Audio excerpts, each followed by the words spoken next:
Good evening and welcome everybody to this webinar session, Moving Forward on Pay and Why Nursing Staff Deserve a Pay Rise. A warm welcome to you all. It's great to kick this webinar off. My name is Helen Wiley. I'm the Director for RCM Wales and I have the pleasure of being your host for this evening. Joined with me on the webinar are our two presenters, which I'd just like to take a couple of minutes to introduce them both to you. But before I do so, just to say that we've got about an hour scheduled for this event, and the event is being recorded and will be placed on YouTube after the event. So if you've got colleagues or friends that couldn't come along to the webinar this evening, please feel free to share that link with them and encourage as many as possible to find out the questions and the answers that this session managed to cover. We do try to get as many questions in as we possibly can, and I will be keeping the two presenters tightly on the schedule of answering your questions. So you should now be able to put your questions into the question Q&A. So whilst I'm doing the introductions, please do feel free to start thinking about your questions for our presenters this evening. So first of all, I'd like to introduce Graham Reavy. Graham is the chair of the RCN Trade Union Committee. His substantive post is the senior charge nurse, but he's also the lead steward for NHS 24. Graham's well known around the RCN and he's held a number of offices as well as being on the RCN Scotland board. And in 2016, Graham was given an award of merit. So I know that you will have some great questions for Graham this evening.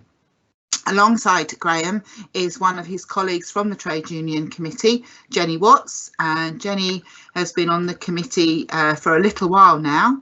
Jenny works in an engaging role for a clinical commissioning group where her work focuses on the support of co-production of NHS services.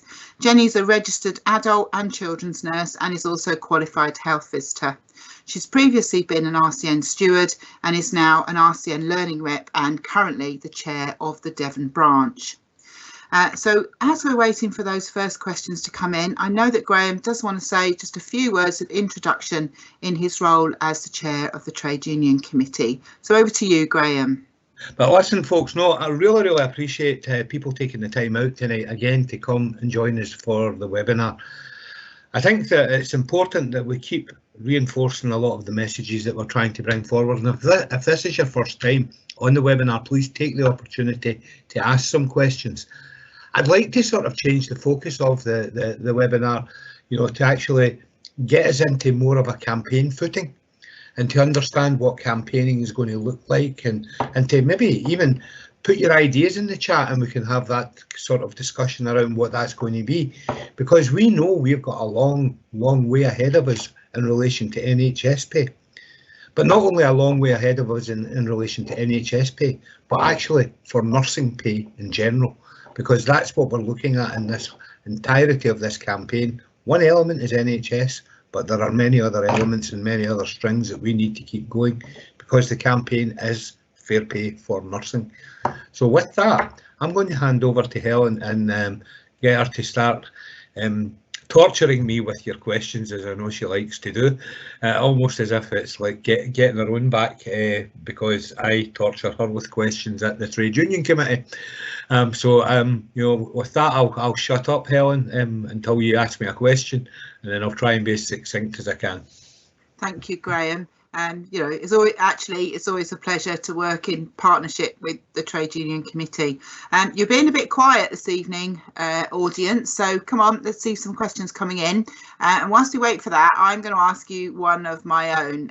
It's a bit of a general one, to kind of warm up the audience, hopefully get them posting on the Q&A chat line that you can now put your questions on, and I will come to you first, Graham, but then I'll ask the same thing to Jenny, and I wouldn't mind just getting a sort of a sense from you about, you know, where you think we are to date with the NHS pay campaign and some of your sort of like key challenges that you think we're going to face in the next few months. Yeah, well, we launched it, the pay campaign. It'll be 4 weeks tomorrow, I think, or is it 3? It's 4. No, it's 4 weeks tomorrow. We launched it at the bank holiday, which was not the ideal time to launch the pay campaign, but sometimes needs must, and we had to get onto the front foot because basically we knew where the position was going to be, and from the NHS Staff Council, and we knew that we were not going to be able to work. We were not going to be able to have a collective joint union pay ask, if you like, in terms of the figure. So we launched on the bank holiday weekend. There was a lot of other business going on within the RCN over that weekend, and that gave us a bit of a conflict and a bit of a challenge around actually launching a pay campaign when there was other stuff on social media. And it was mainly launched through the social media platform because we couldn't have, due to COVID, we couldn't have that big sort of stand up, get your picture taken type of launch that we would normally do with the campaigns that we would do. We had to basically do quite a massive launch, and a lot of work went into launching it on social media. So that weekend, I think we got we certainly got the media attention that we wanted. We certainly got the professional nursing press attention that we wanted. We had all members of the Trade Union Committee, various members of the Executive Committee, including yourself, Helen, and Donna, and Teresa and Pat, basically took quite an active role to actually just start to get into the main media to get the campaign out there and to get it out there and to get out there just before, you know, certainly it happened alongside a lot of the other trade unions coming out as well. So we had to do it at that time. And it's been it's been a challenge. We went through and we decided that we were going to make sure that we communicated well with members. It's been a member-led campaign. We wanted it to be grassroots and member-led. And that is a challenge, and that's going to be the challenge going forward. And I think that that's one of the questions I think we need to tease out and to take the views of members tonight as well, so within the context of the conversation, because actually we can no longer walk around hospital wards.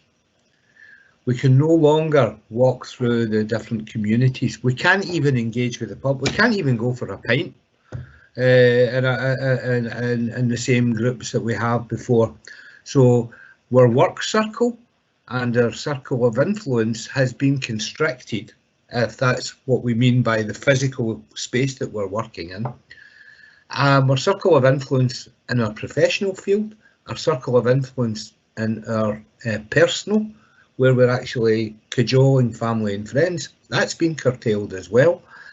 So it's a different world that we're living in. So we need to look at how we can use social media, and we can use various media points and contacts in a much better way.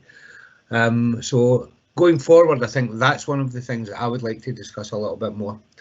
Also, we have branches, we've got boards and we've got structures within the college. How best can we utilise them? How best can we involve them, engage them?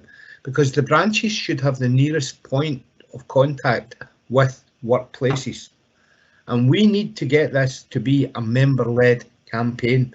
We've listened to the members to actually set up how we made engaged our campaign. We went back to the members' representatives to make sure we were in the right place around the campaign. And we are intending to make sure that we engage with members throughout the whole campaign. And that includes when this campaign gets to its end state and offers start to come on the table. It will be our members that will decide. So we need to get ourselves into a position of being very much member ready, member led, and member involved and engaged all the way through that. And that's going to be a challenge. But I think 4 weeks, it's been a hard 4 weeks for yourself and I, Helen, because we've done a lot of these webinars and we've been working really hard to do this and to make sure the information got out. But I think it's been a good, safe, hard-hitting launch. And now the next part is engaging with the MPs and making sure that we're in readiness for the comprehensive spending review, which is coming up. We will be submitting evidence, which we'll make sure is published later. but I think that we need to be getting hard hitting with the political class. Thank you, Graham. That was a very full reflection. Some of the issues you've just started speaking about, I can see coming into the Q&A, so we'll pick those up over the hour.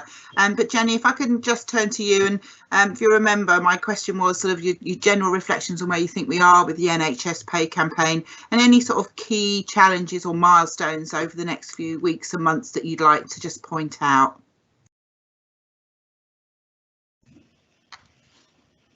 Thanks, Helen. Just struggling with the mute button as normal.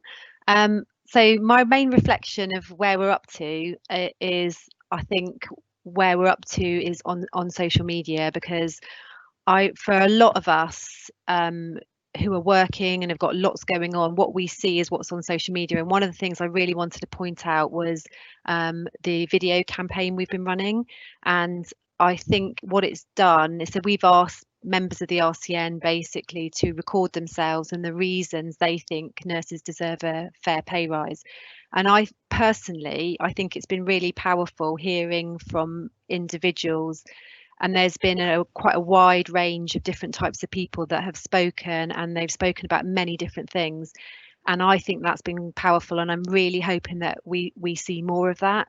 I think that some of those messages that have come across have gone quite far. There have been a few tweets and videos that have been put on Facebook and Twitter and Instagram, and actually they've gone, you know, some of those videos have been viewed by 20,000 people. That's not just nurses, because obviously we want nurses to have a sense and nursing staff to have a real sense that we're all working on this together, but it's gone to many people that don't know about the campaign, don't know what nursing pay is about. And so I think that's a really good start to a campaign. And I'm hoping that we see more people having their voices heard and having the confidence to speak out. Thank you, Jenny. The questions are coming in really thick and fast now, so I'm really pleased to see that. But keep them coming, audience, because I like to get as many as we possibly can answered for you. So Graham, I'm going to come back to you because you've had a little break, so time to give Jenny a chance just to grab a glass of water. The question coming in for you is, what's the timeline on negotiating with the government / pay review body process? And can you just be mindful that not all of the audience might understand pay review body process? If you could briefly also just help them understand that, that would be helpful in your answer. I noticed the subliminal question, the subliminal message there about briefly, Helen, thank you. Right, so peer review body is a group of people that is appointed by the government that are set up to take evidence from employers and from the NHS trade unions to work out what the government should be advising the government on what they should set the pay requirement to be.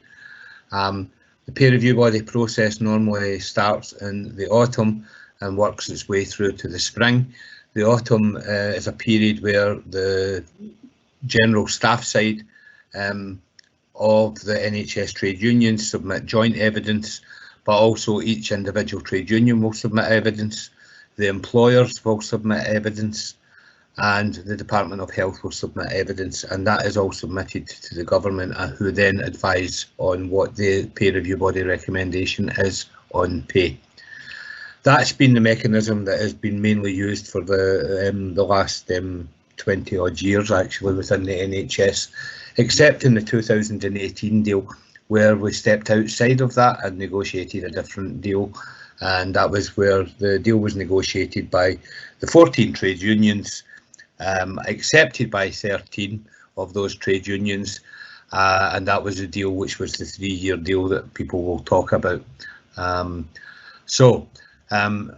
That gives you an outline of the process that is going to take place.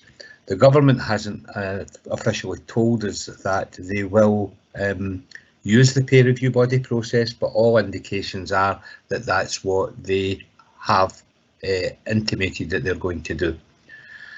All of the trade unions remain quite solid in one position, and that is we are asking for a substantive pay rise for all health service staff, and we are asking for that collectively before Christmas of this year, and that's what we're referring to as the bring forward.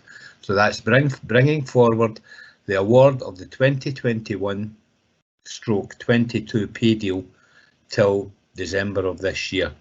We have not had a satisfactory response from the government around that as yet, nor have we had an indication that the government are wishing to negotiate with the trade unions. So at the moment, we are in a position of we are working up evidence for comprehensive spending review. We're working up evidence for the peer review body process. We have the evidence there that will allow us to go in with a strong hand should they choose to go down the negotiating route. But I do not expect to hear anything until early in next year at the very earliest, that's where I would expect to start to hear noises and soundings from the government. I do not think that they look as if they're going to shift position at the moment. Thank you, Graham. Then yeah, that was helpful. I think it helps people just understand how difficult this could be, but also makes us realise that we've got to be in for the long haul in terms of the campaign and keeping this in the public eye, which is why the next question is a really good one. And I'm going to come to Jenny for this one.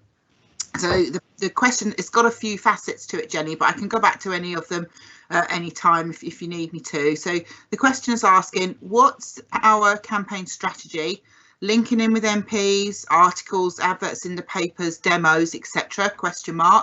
What are reps going to be doing? And yes, it is more difficult to get around staff, but it's not impossible. So it'd be good to hear your thoughts about the campaign strategy, Jenny. Can I go to Graham for that first one? Because I've been writing notes on another question. Just get my thoughts together. Is that all right? Yeah, absolutely. I'll come back to you. Hang on 1 second and I'll come back to you. So Graham, I've got a question that I'd like to ask you. There's several coming in on this. We've had this question on pay webinars before. The questioner is asking, why did the RCN go with the figure of 12.5% rather than the 15% figure that's been used by other unions? Okay, so let's go back to where we started to formulate the pay claim in the Trade Union Committee. We developed a pay policy, which we developed in the spring of this year, which was finally ratified by Council in June. And that pay policy was to look at providing us with an uncomplicated 1-year pay deal, okay, which was for a substantive pay rise this year. We then looked at some evidence within the Trade Union Committee, and at our June meeting we concluded that a 12.5% ask was what we would like to have.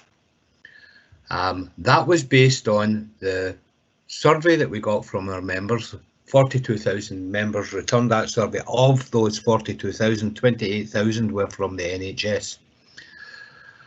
And they gave us an indication of how much they believed that a pay rise should be and how they should be feeling, how they should be valued. They gave us a lot of other information within that survey. But one of the dominant factors that we actually looked at within that survey was the fact that 37% of our members within the NHS had indicated that they had an intention to not be working for the NHS or not be working as nurses and leaving the profession before the end of the year. So we had what and the committee believed, as we were told this, some really convincing evidence that we needed to go and be very, very strong in the space of the nursing and the nursing representation at Staff Council. So we went to Staff Council and we stood for the 12.5%. And we were the strongest union within that. We had the highest value pay claim within the NHS Staff Council. And we stood proud around that 12.5%. But we were willing to actually do a little bit of shifting if we could manage to get all of the unions to work together. But alas, that didn't happen. We also took some evidence from London Economics to actually do some costings around actually what this would mean for the NHS at a 12.5% rate. So we looked at the, modelling around that, and we took that into account. We took basically the whole aspect of we have been underpaid and undervalued for the last 10 years and lived through the austerity years where nurses had effectively achieved a pay cut. So I just want to remind, we were the ones that actually stood proud and gathered all of our evidence to support the 12.5% pay claim. When we announced our pay claim, during that interim period, so I'm taking you from the end of June to the end of, to beginning of July into August, and about the second week of August.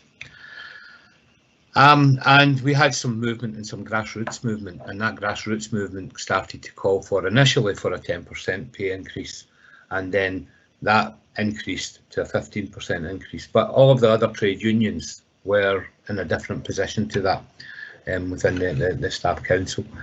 So we are now in a position of actually the RCN in its position of actually holding strong to the 12.5% has actually, I think, influenced some of the other trade unions to actually take a much stronger view. And I think we can also look to the grassroots movement around that as well, because I think that has also assisted in actually getting them to the position of taking a much stronger view. So the 12.5% and the 15%, the RCN has basically strong evidence to support that. And we have strong evidence that supports it not only in the evidential basis, but also in the member opinion basis. So 1, we're doing what you told us to do. Number 2, we're engaging with you, and we engaged with the all of the various governance structures within the organisation just to make sure that it felt right. And we did that not only once, but we done it twice.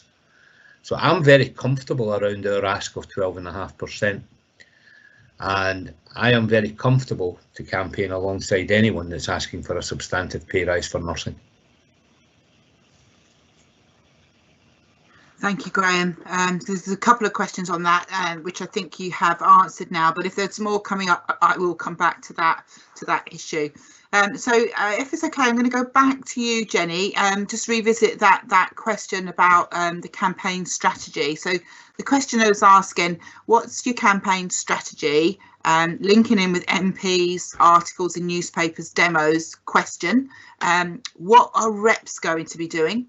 And yes, it's a bit more difficult to get around to staff because of COVID, but it's not impossible. So how will we be able to take up some of that?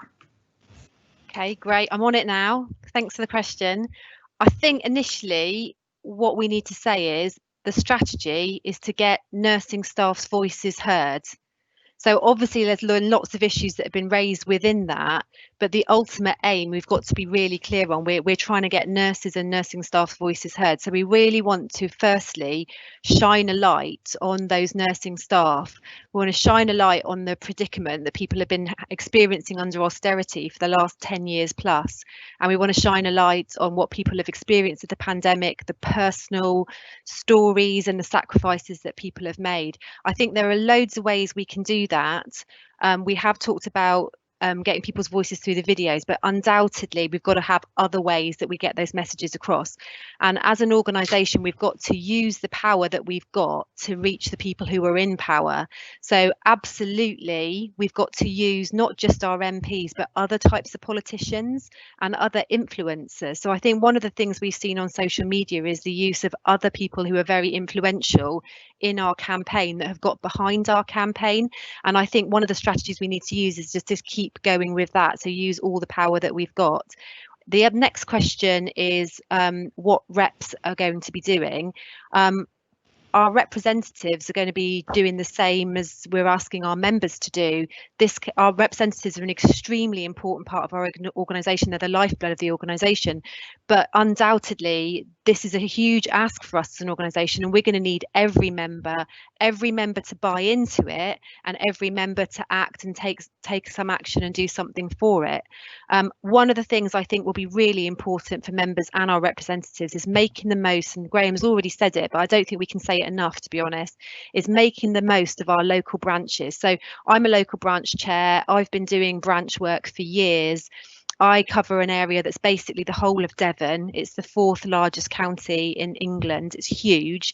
You know, it takes you hours to drive from one end of the county to the other. So if I had a branch meeting, you know, I'd be lucky to get a small group of people. But one of the things we now know and understand is that we can use technology much more effectively to get people together in these local, they're essentially their democratic structures, get them together. I was looking at a question about empowerment, but I don't think it's about empowerment, because I don't think it's about us giving power to our members. I think it's us saying to members, you have power, let's join together and use it.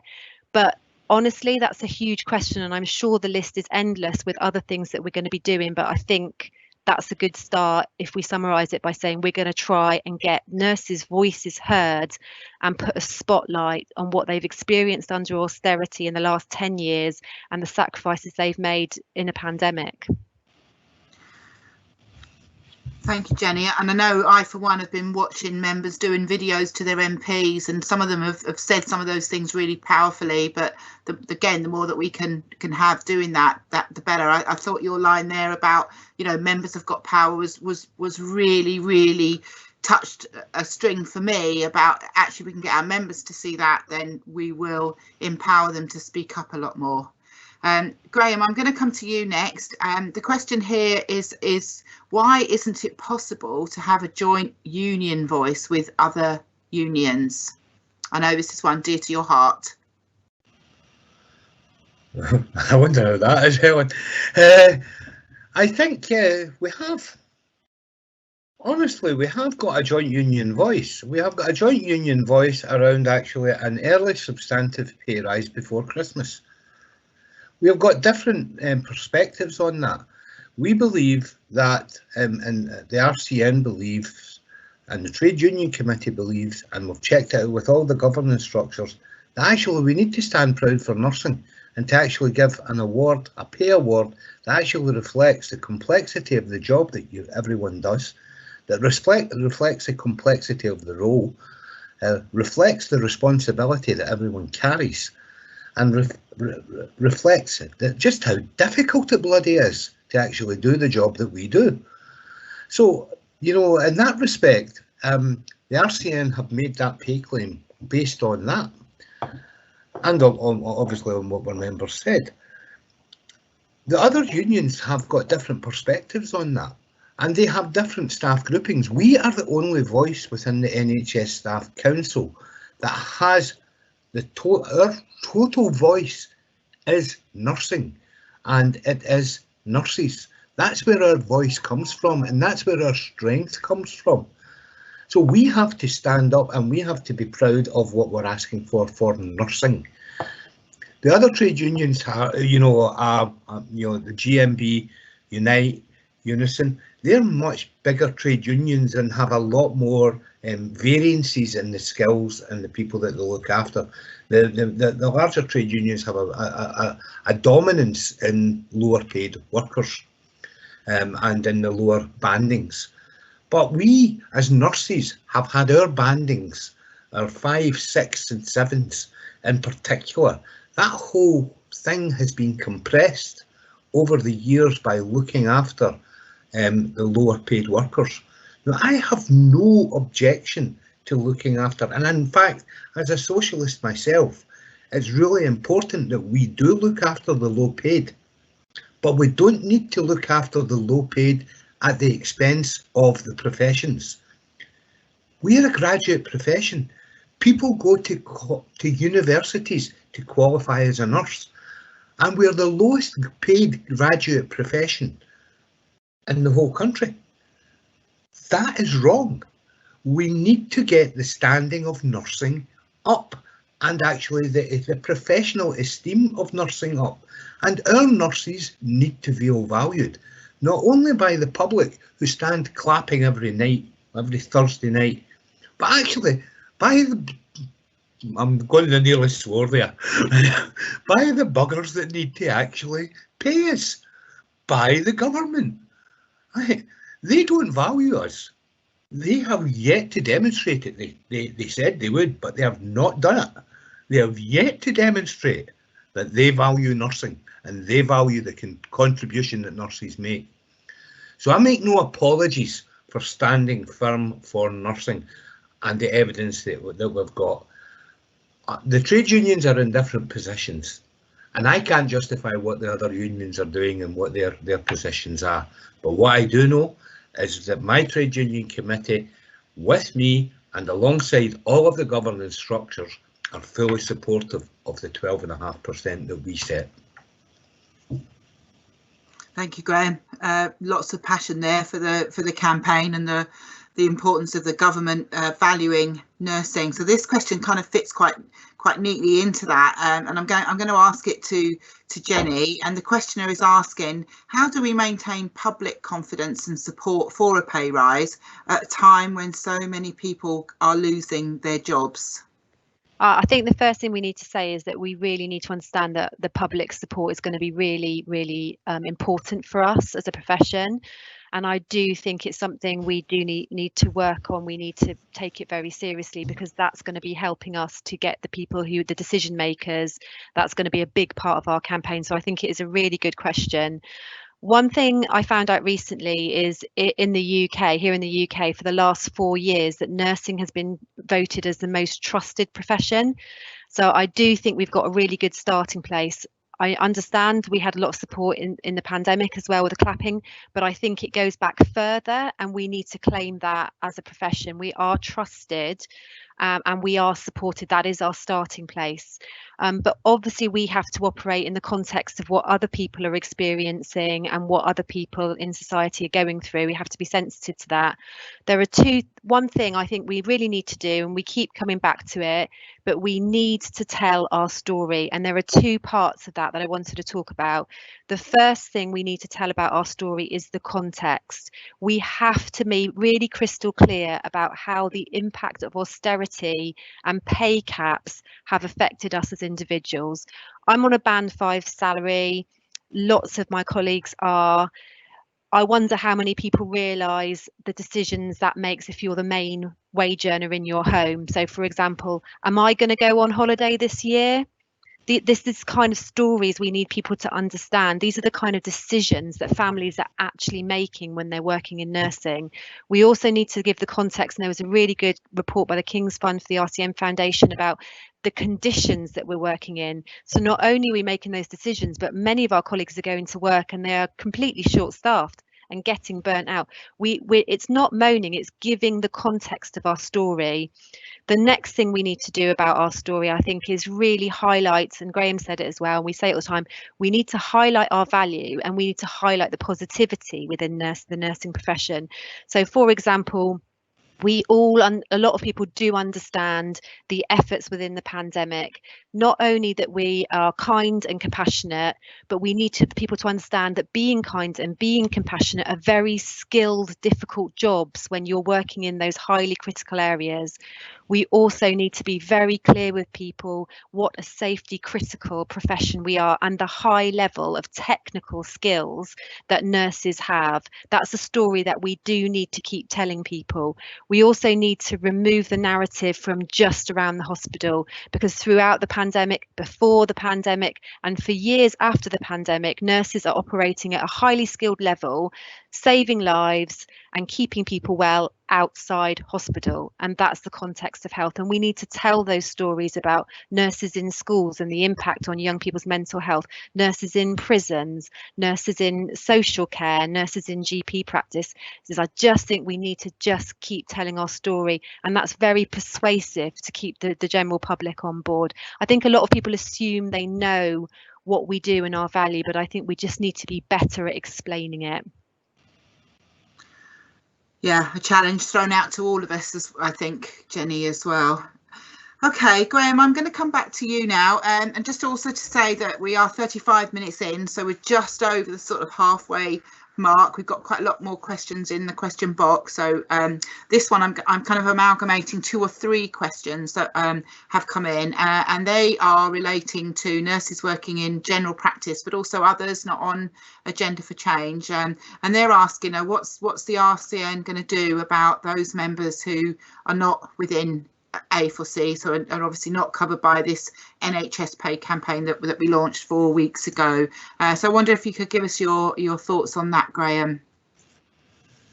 Well, this is, as you know, Helen, I know that you've asked the question, but this has been set as a priority area of work by the Trade Union Committee.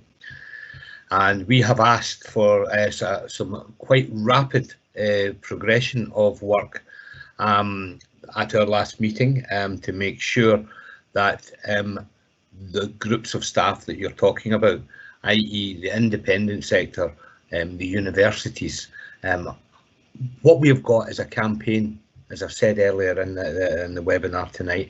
That campaign is fair pay for nursing. It doesn't say fair pay for NHS nursing. So we need to actually look at all facets and how we can build a campaign around what these other groups require and need. And that's where the difficulty lies, because there are so many different employers. So it's really, really hard to grasp the nettle and actually how do we negotiate and how do we deal with these, because the employers, if you imagine every nursing home, there are big groups of nursing homes with large employers, but there's an awful lot of private nursing homes where people are. If every GP practice is a private business and their own individual employer, so we really have got quite a large sort of scoping area that we need to get to actually understand. And that's where I've asked for the work to get done, and for Helen and the pay working group to do some really close examination. The way I described it was, it's too big an elephant for me to eat in one go. So guys, I'm looking for you guys to break that down into sizable chunks that we can actually work and develop campaigning around to make sure that every member of the RCN receives the same support and the same benefits of a campaigning mechanism to ensure that you get fair pay as well. So that includes the GP practice nurses, it includes the nurses working in the independent and care sector, it includes nurses working in the prison service, as you mentioned earlier, Jenny, but also includes, school nurses. So it's anywhere that's not Agenda for Change. We need to include them and make sure that they're fully inclusive in that. And actually, do you know something, folks? If you're interested, and you're interested in taking this work forward, be involved with your professional forum, because I'm going to be going to the professional forums and networks to look for support and how we can take membership engagement into that space, and actually how you can design. I don't know that area. I'm not as familiar with it. I'm getting familiar with it because of the information that's been shared with me. But we need to have and give the same amount of gusto to the campaigning that we've got in these other areas and the campaigning that we're going to produce in these other areas as we have, and the same degree of attention as we have to the NHS. So it's a half-baked pie that I've just delivered you, Helen. It's one that basically the work is being done. Give me some time and I will be feeding back as soon as I possibly can, and certainly making sure that we keep our members through the forums and through the different engagement routes. Keep an eye, after every Trade Union Committee, I post up the key messages of the Trade Union Committee onto social media. So I do it on Facebook and I do it on Twitter. I've not yet mastered the Instagram yet, but I'm going to have a wee education course to see how I can do that. So keep an eye on what we're communicating out to you, but we are working on it. We're not sitting on our laurels, and that's all I can say. Thank you, Graham. And obviously we'll be having some more Q&A sessions, so keep the questions coming about this sector as well. So that's another opportunity for the respondents to keep you updated. Okay, so Jenny, I'm going to come back to you whilst we let Graham just catch his breath and grab a quick glass of water. There's a couple of questions on this. I'm picking out one, and the questioner is asking, what would be our response if the government say that the pay award is 3% or below, no negotiation? Phew, well, I know what my response would be, and I would well not be happy, but that's not what you're asking, is it? We're all nurses. Of course, we're not going to be happy with that. You're asking what the organisational response is. And I think at this point, we've just got to be really clear. It is up to the members. So when we came up with a 2.5% figure, it wasn't me and Graham and Helen and some others that sat down and said, what do you want for your pay uplift? It was a huge deal to go out to the membership as widely as we could and our elected representatives for them to say what they thought, and then we just had to make the decision from the evidence we've got. So this isn't my decision, it would be presenting it to the members and doing something really meaningful to get their views. But the truth is, we're a union and we've got power and we've got options, and we have to believe that nothing's off the table, but we have to ask the members to direct us which route we go down. So it's not a cop-out, it's saying that we as a democratic organisation, if I gave you that answer now, that would not be the right thing to do, but nothing is off the table. Yeah, thank you, Jenny. Graham, I don't know if you wanted to make any comments on that question as well. So it was about what would our response be if the government said 3%, no negotiations.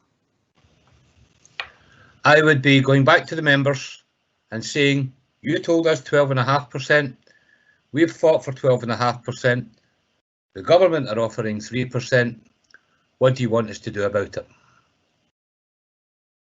It's not my choice, it's not Jenny's choice. I think that's what Jenny was saying there, and nor Helen, you know, although you're you know, on the executive team, it's not your choice either, it's the members' choice.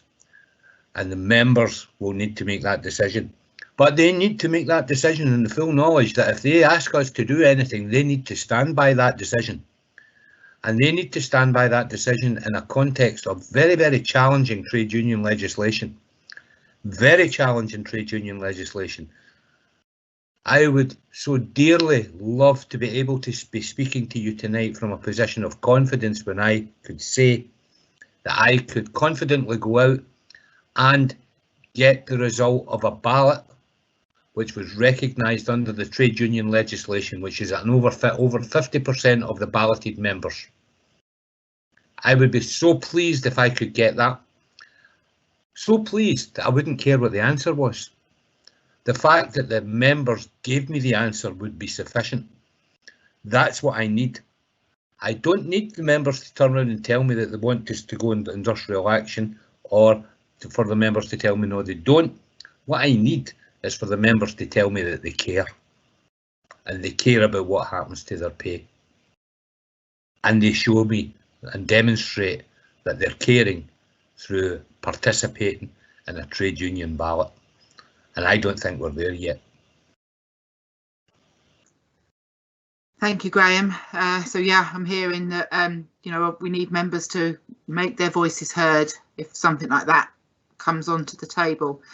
So we have got somebody in the chat box saying that they want to get in touch to share their personal stories. Absolutely, yes, definitely want to hear from members all the time that want to share their personal stories. You can do that by contacting your local, regional or national comms team who will be based in your office in that area. You can direct message us on Facebook from the at RCN Facebook page, and similarly you can direct message from the Twitter account, or you can drop us an email on the internet through the contact us email address. So please do get in touch with your stories. That would be really, really helpful to do.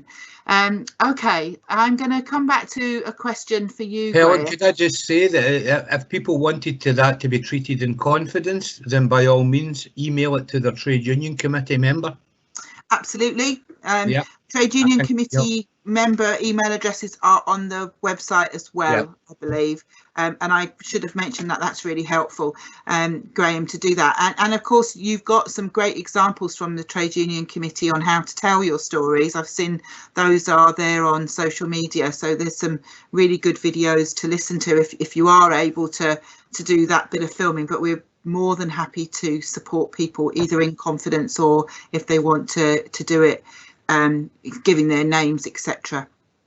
So I'm going to come to the next question now, and this questioner is asking, will the RCN ever agree to the same rate of pay for all members in the UK, irrespective of which country they live in? Now, Graham, you've got a lovely Scottish accent. I know that you're from Scotland, so I am going to come to you to see if you'd like to give us some thoughts on that. So same rate of pay for all members in the UK, irrespective of where they live. I would love dearly for that to happen. I really would love dearly for that to happen. But that has to be to the highest common denominator. It has to be a race to the top. Because actually that's one of the levers that we will continually use. I think that Scotland has achieved different things in our negotiations over the last number of years. They've actually got a better pay deal than England and the other two Celtic countries. Why? Well, it's quite obvious why. We've got a different political class who will do anything in their way to upset Westminster in relation to the negotiations that take place in Scotland. And in fact, the Scottish Government have already indicated that they will not be using the peer review body process this year, and it will be a direct negotiation with the trade unions. So Scotland have already indicated that they're going their own way. So my ultimate desire is, yes, we should, for all the reasons and all the rational reasons of actually equal value for equal work within the various countries across the UK, we should be doing that. We should be making sure that everybody's paid the same, but that's at the highest level that we can. And I will use any levers in my power, and that includes the fact that anything that Scotland gets, I will be using that to push that forward, to actually try and get the other countries up to comparable standards, not only in pay, but in terms of in conditions as well. So, do I think it's a realistically achievable one? Probably not, because while you've got a government who are antagonistic to Westminster, then they're always going to try and do one better than Westminster. But will I use that against Westminster? Well, why the hell not?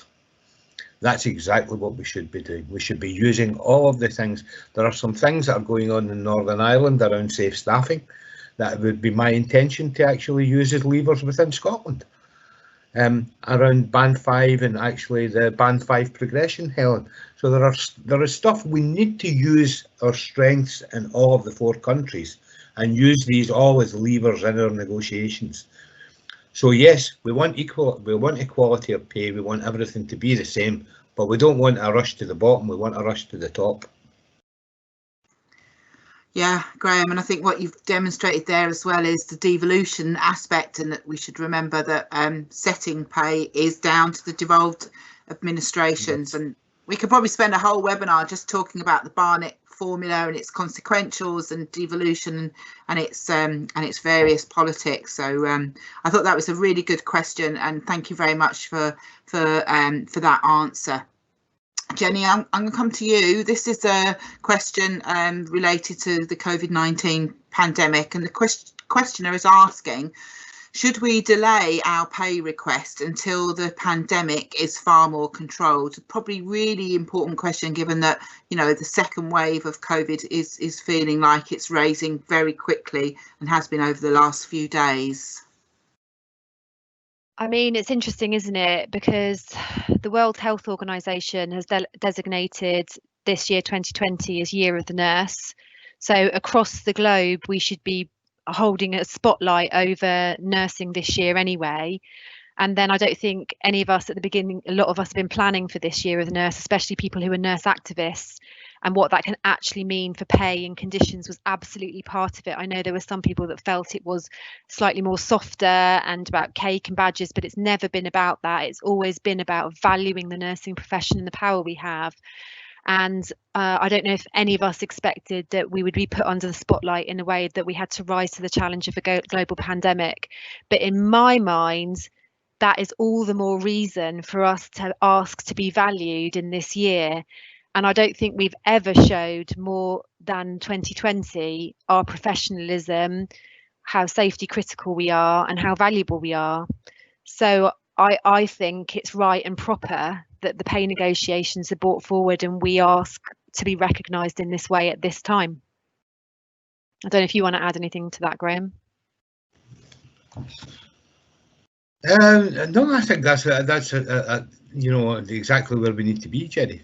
Most definitely, you know. So no, I think I'm quite comfortable around what you've said there. Thank you both for your thoughts on that question. We've got 10 minutes left, so I'm hoping to get in a couple more questions. Graham, I'm coming back to you. This is a question about learning from Northern Ireland, and the questioner is asking, what has the union learnt from the strike action that was undertaken in Northern Ireland? And of course, we'll remember that dispute is still live, and we're waiting for all aspects of it to be finalised. So your thoughts about learning from the strike action in Northern Ireland for the RCN? Was there a strike in Northern Ireland, Helen? That's not funny. Of course, we've learned a lot. We've learned a lot in organising and how we need to engage with our members. We've learned a lot in the commitment that it takes. We've learned a lot in the emotional strain that it had on a number of our members. We've learned a lot about, it's not only about people who are going on strike, it's about managers that want to support the industrial action and how they are feeling completely conflicted. We've learned a lot on the emotiveness that was evoked by the public. We've learned a lot that this wasn't a strike that was entirely about pay. It was a strike that was about safe staffing and about the provision of patient care. We've learned a lot around what good membership engagement looks like. We've learned how much investment the RCN had to make into organising. I mean, the whole of the ER team and numerous members from the various countries were drawn into Northern Ireland from the staff group to help to organise and to make sure that everything was on track. We've learned a lot on what it is to actually run a strike but maintain patient safety. We've learned a lot about the membership engagement when it came to running strike committees and industrial action committees at a local level within every hospital, within every trust, within all areas where patient care was being delivered. So there's a lot that we're still to actually uncover and just scratch the surface, but we're continually reviewing that. And actually, we learned a lot when we wrote the Northern Ireland Industrial Action Handbook, because we had to make quite a lot of significant changes in that ongoing process as we wrote the Industrial Handbook that actually helped Guernsey on their path. So it's been a complete learning experience, but we've learned a lot. Thank you, Graham. Yeah, I think I would definitely agree with you that a lot of that, and we've pulled it forward, as you said, thinking about what's happened in Guernsey after Northern Ireland as well, and just that sense of how we work together to engage people too. Jenny, I'm going to come back to you now. I've got about 5 or 6 minutes left, so I'm hoping to get this one and possibly one more question in as well. This is a general question that's just coming in that's saying, what what can I do? How can I get involved in the pay initiatives? What things are there for the us of the membership to get involved in the pay rise initiatives that we're obviously currently working on? Oh, okay, thanks, Helen. I'll try and be brief because I know that we want another question, and I think a lot of it's been said before, but to pull it together, we're coming up to the time of the year when in your local branch there'll be an AGM, which I know does not sound as exciting as it could be, but these can be and should be really dynamic meetings when you look back at the year and you see what your local RCN representatives are doing. So I would say go to your AGM. They're going to be virtual this year, and it's an amazing opportunity. It's going to be easier to get to. We really want you to tell your story. We've told it. We've talked a lot about it, but we want that on appropriately on social media, talking to your friends and family, and also talking to your your MPs and asking your friends and family to talk to MPs and other politicians and other influencers as well.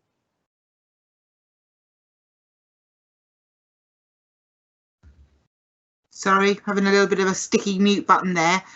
So sorry about that. Thank you, Jenny. So yeah, lots that people can get involved in, and obviously, as you were saying, following the website and the chats, etc., where updates are being put in too. So I think I have got time for just one more question, and I'm going to come back to you, Graham, on this one. And I love to put you on the spot, especially when you only got a couple of minutes left, but that's the way that it goes. This question is saying, what is the RCN not doing to engage members that a grassroots level movement has done to tap into member engagement? Like I say, I love to put the chair on the spot at the end of the Q&A. Right, okay. Some thinking time there, Helen. Right, well, the first and foremost thing that I want to say here is I'm going to take a guesstimate that at least 50% of that grassroots movement are RCN members. At least, and that's just a guesstimate. So therefore our members have a need that we've not managed to actually, and they don't see the RCN addressing that need. And we need to do something about that, because I think that with the explanations that we're trying to get out there and the understanding that we're trying to get out there, I think people are seeing that the RCN are fighting for them. The NHS 15 campaign stemmed really, I think historically looking back, it stemmed out of a movement of absolute disdain and anger at the government when the government announced public service pay rises and had a snipe at nursing, because that's what they did. They had a snipe and a swipe at nursing. So that got nurses angry, and that got nurses angry because they'd just given their heart and soul to save the country and had the rug pulled from underneath them. So no wonder that they were angry. Now, we were doing a lot of the work and toddling along and working really hard to do that, but unfortunately we couldn't coincide it. The timing just wasn't right. But do you think the timing wasn't right just because the timing wasn't right because it was accidental? No, the government are good at playing strategy. The government put a big nasty fishing hook out there, right, to test with the public whether the public support that was mentioned every Thursday night by the clapping on the doorsteps was actual public support. And boy, did they find out that they did have public support. So they timed that. They timed that knowing fine well of the processes that was going on within the NHS Staff Council. They're not daft, right? So we have to remember there is a game going on here, and this is a negotiation, and they will do things. The government will do things, and they'll throw out hooks for the public, and they'll test the water. They'll start rumours. They'll tell you that you're the most trusted profession and we really value you, while basically stabbing you in the back. That's what the government do. We're in some really hard-fisted negotiations, and you've got a hard-fisted trade union that's going to be negotiating for you. And that's what you need to understand going forward. So this was deliberately manipulated by the government. Thank you, Graham.